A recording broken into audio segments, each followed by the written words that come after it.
Boa tarde. Eu acho que... Espero que vocês não dubem a apresentação, por favor. Como sempre, eu trago boas notícias para vocês. A boa notícia é que esta apresentação será curta. E nós temos dois motivos para isto. O primeiro motivo é que esta apresentação só tem um slide. E o segundo motivo é o título desta apresentação. O título é Relações entre o Governo e as Novas Empresas Intensivas em Conhecimento. O caso da Venezuela. Então, vocês vão compreender por que eu digo que vai ser curta. Eu estou ratificando a conferência de hoje. Esta aqui é a primeira equação que eu posso mostrar para vocês sobre este assunto.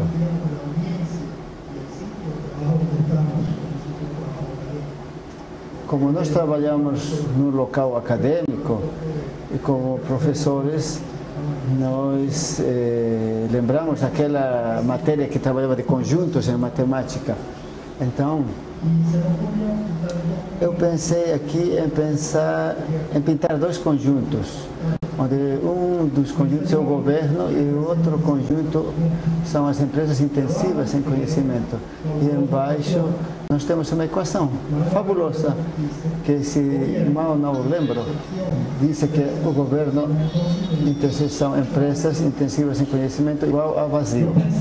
Eu pensava concluir a apresentação neste momento e agradecer a vocês, porque isto é basicamente o que está acontecendo conosco. Mas, se faço isto e a próxima vez não consigo, a próxima vez eu vou embora.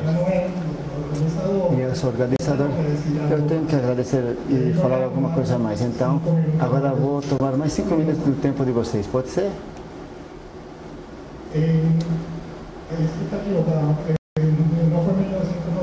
Em 1999 ou 2009, que foi o congresso que nós tivemos das 3 hélices, eu tive a oportunidade de compartilhar com alguns colegas 4 ideias, que são as que estão colocadas aqui.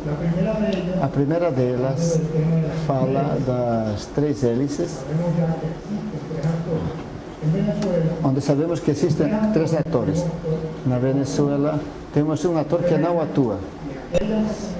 Naquela oportunidade eu me lembrei de apresentar uma lâmina apenas, porque nós tínhamos uma hélice de 3 pás, e aí nós tínhamos a terceira hélice que apenas era uma pá bem pequenininha. Então, quando a gente coloca este tipo de modelo para ficar girando, simplesmente ela não gira da forma correta, ela perde velocidade, etc., e funciona muito mal. E na Venezuela acontece a mesma coisa.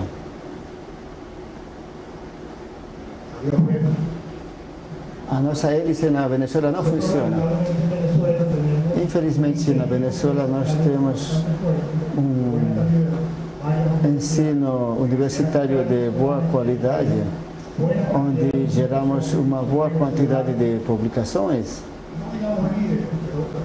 Não temos líderes, mas temos muita gente reconhecida em América Latina. Agora, a nível de empresas, como eu vou falar daqui a pouco,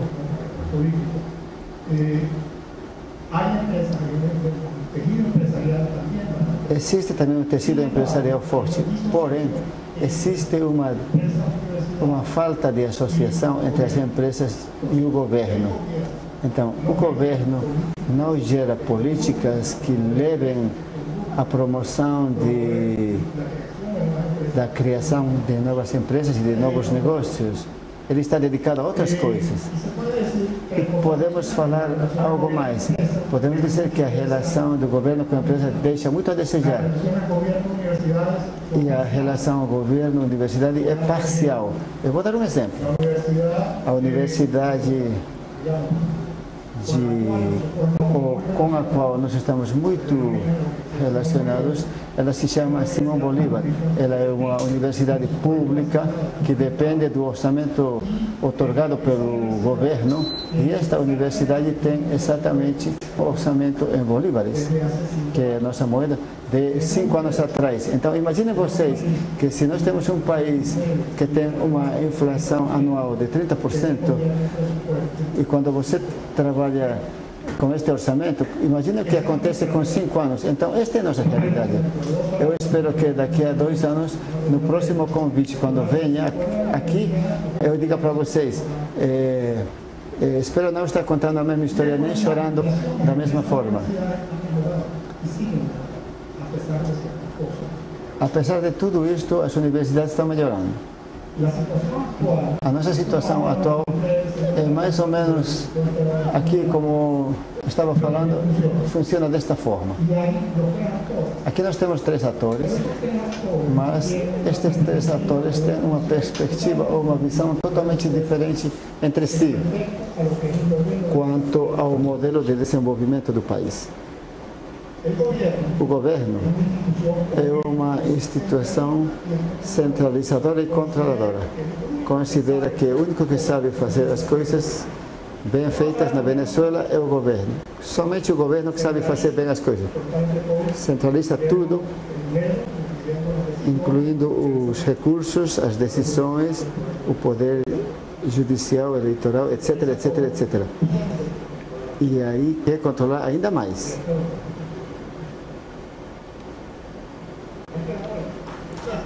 Essa minha hélice aqui funciona. Agora sim. Bom, o segundo ator, as universidades,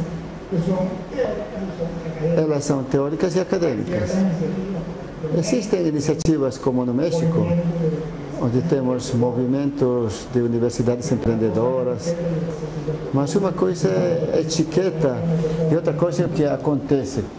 Que Luiz me desculpe, mas quando a gente faz coisas pelo decreto, a gente não está mostrando exatamente o que acontece na realidade, porque nós estamos muito estáticos ao longo do tempo.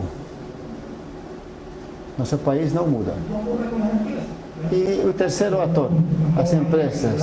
Bom, as empresas estão especificamente gerando capital e ainda tem pouca sensibilidade social. Isto tem mudado um pouco nos últimos 5 anos, mas continuam sendo empresas com pouca sensibilidade social. Perante esta situação, como acabei de explicar, as coisas não ficam muito fáceis. Faz falta articulação, falta sangue, suor e lágrimas para poder melhorar. Mas, apesar de tudo isto, existem boas notícias. São notícias boas e a primeira é excelente. Existem grandes expectativas para o ano que chega. Por quê? Porque no ano que vem nós vamos ter eleição presidencial. Então, digamos que ainda existe um otimismo. Outra coisa interessante é que no ano passado nasceu o Ecossistema Nacional de Empreendimento, que, para surpresa de muitos, nos permitiu descobrir que na Venezuela temos 80, 90 instituições de diversos tamanhos que estão interessadas em manter este tipo de empreendimento. Então, este é um sistema que nós estamos observando a cada 2, 3 meses em reuniões que nós temos através também de comunicação escrita e às vezes também encontros virtuais. E nós estamos sentando com universidades, com empresas, com algumas câmaras de comércio, com os bancos, sentamos com instituições,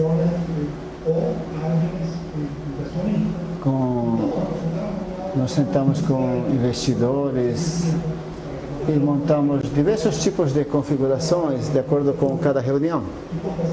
E conversamos, praticamos bastante. Então, este ecossistema está funcionando muito bem. a área ou o ator não governamental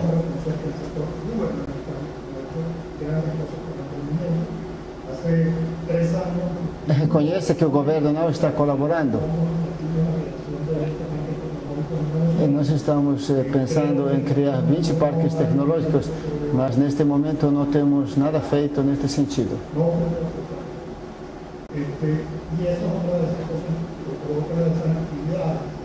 Esta é uma atividade que ninguém cria por decreto. Você não pode criar um decreto para formar parques, para fazer tecnologia. Então,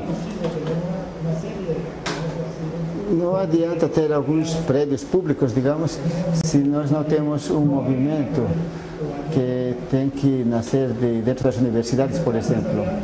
Quando falamos do setor empresarial, podemos dizer que ele está interagindo cada vez mais com o setor universitário. Nós temos uma lei orgânica que obriga as empresas, digo novamente, por quê? Ela obriga a usar dinheiro na ciência e tecnologia, e no ano passado, no marco desta lei, nós recolhemos 10 mil milhões de dólares. Então é um número com muitos zeros, e estamos falando de um bom volume de dinheiro. São quantidades enormes. E quando eu falo que isto é obrigatório, porque o governo mudou a lei, mas na frente eu vou explicar para vocês. Agora, continuando aqui nosso raciocínio, nós temos o projeto AIRA, que foi desenhado por uma telefônica espanhola, que se chama Telefónica, e está vinculado a celulares. Nós sabemos que são 6 ou 7 países que estão neste projeto. No Peru eu já sei que existe. E aqui nós temos também a possibilidade de incluir incubadoras como no Chile. Então, esta empresa telefônica está apoiando este tipo de movimento seriamente na América Latina. Então, de repente, eles descobrem alguma coisa que nós não descobrimos, água morna. E quando nós pensamos e nos referimos às pessoas que podem descobrir alguma coisa, podem estar na Costa Rica ou em outros países, e todos eles são bons. Neste contexto, a Telefônica percebeu que existem pesquisadores com bom potencial em qualquer lugar da América Latina, inclusive sem problemas de idioma. Então, isto é uma virtude desta empresa, e isto tem facilitado muito as coisas. Este é um projeto que inicia neste ano e é um projeto de longo prazo. Não é um investimento apenas para um ano e tal. Isto vai ficar sendo replicado para outros países, inclusive. E, finalmente, continuamos criando e apoiando iniciativas. E eu vou enumerar aqui 3 novas iniciativas que, neste momento, estão em nossa incubadora. A primeira se chama Avila Technologies, que cuida da parte de eletrônica, circuitos impressos, que podemos classificá-la como convencional. Essa aqui, a segunda, trabalha com televigilância. É um processo que é muito utilizado na Europa, na Venezuela. Um dos problemas é um problema de segurança de crianças em hospitais públicos. Existem furtos de ninhos ou furtos de crianças. Crianças são roubadas dos hospitais. Então, aqui nós colocamos uma pulseira na criança, e a partir dessa tecnologia nós podemos localizar constantemente a posição e o local onde se encontra a criança. além de mostrar a temperatura, os batimentos cardíacos, etc, etc. Então, eu achei uma coisa muito interessante e estamos trabalhando com isso. Agora, o terceiro exemplo que eu tenho para mostrar para vocês nos faz pensar em para que fazemos coisas distintas, diferentes. Bom, aqui esta BRD trata de moradias de rápido desenvolvimento.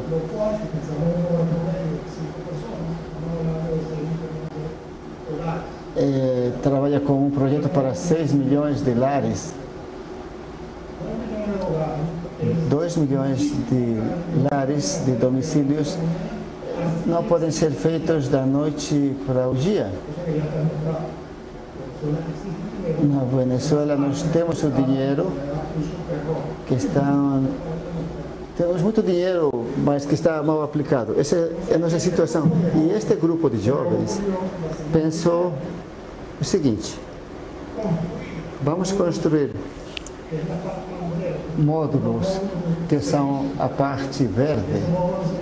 Então, este módulo de serviços cuida da água, luz, água, gás, eletricidade, enquanto que os módulos de fora são os módulos vazios, que são preenchidos de ar, que são os quartos, onde nós colocamos as tomadas, etc. Mas eles não precisam de instalação sanitária, de água preta, branca, mas são apenas módulos que são denominados de módulos vazios. Então, nos módulos verdes se colocam plantas industriais e a única coisa que fazem no local da construção é colocar o módulo em funcionamento e depois construir ao redor a parte mais rápida de construir, que são as partes vazias.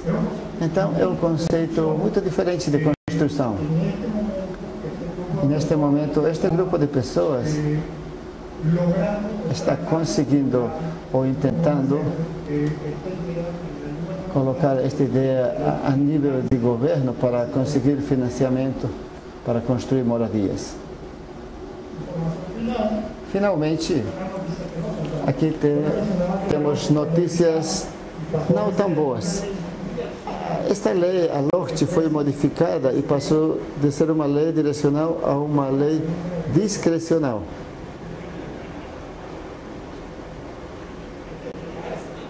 Nós temos que reclamar há muito pouco tempo.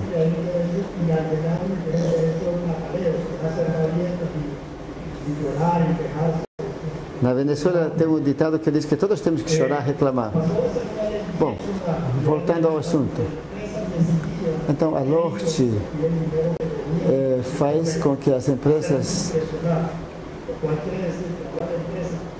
tenham que pagar ao Ministério específico, ou seja, da Ciência e Tecnologia, o que de forma discrecional aplicará este dinheiro da forma como ela melhor considera, que nós já sabemos qual é, né? Então, nós perdemos o incentivo e a promoção da relação entre a academia e a empresa, porque antigamente a empresa procurava as universidades para a solução de problemas, porque sabia que o dinheiro ia ser bem utilizado e poderia servir para resolver problemas da empresa. Isto acabou. Agora nós mantemos uma relação com as empresas, mas já não temos incentivos. Então, o governo é o único que recebe dinheiro agora. Então, todas as contribuições chegam para os cofres do governo e aí nós chamamos isto de LORTE eleitoral, porque o governo está precisando de dinheiro para as próximas eleições. E o governo tem a facilidade de aplicar os fundos como melhor considera. Por isso é discrecional. E a LORTE era uma lei de vanguarda, interessante, com boas intenções, e foi transformada num imposto a mais para a empresa. Há 2 anos atrás eu falei em Porto Alegre, esta lei vai durar muito pouco. Por quê? Porque quando o governo perceba de que não está ganhando com esta lei, ele simplesmente vai mudar, coisa que aconteceu.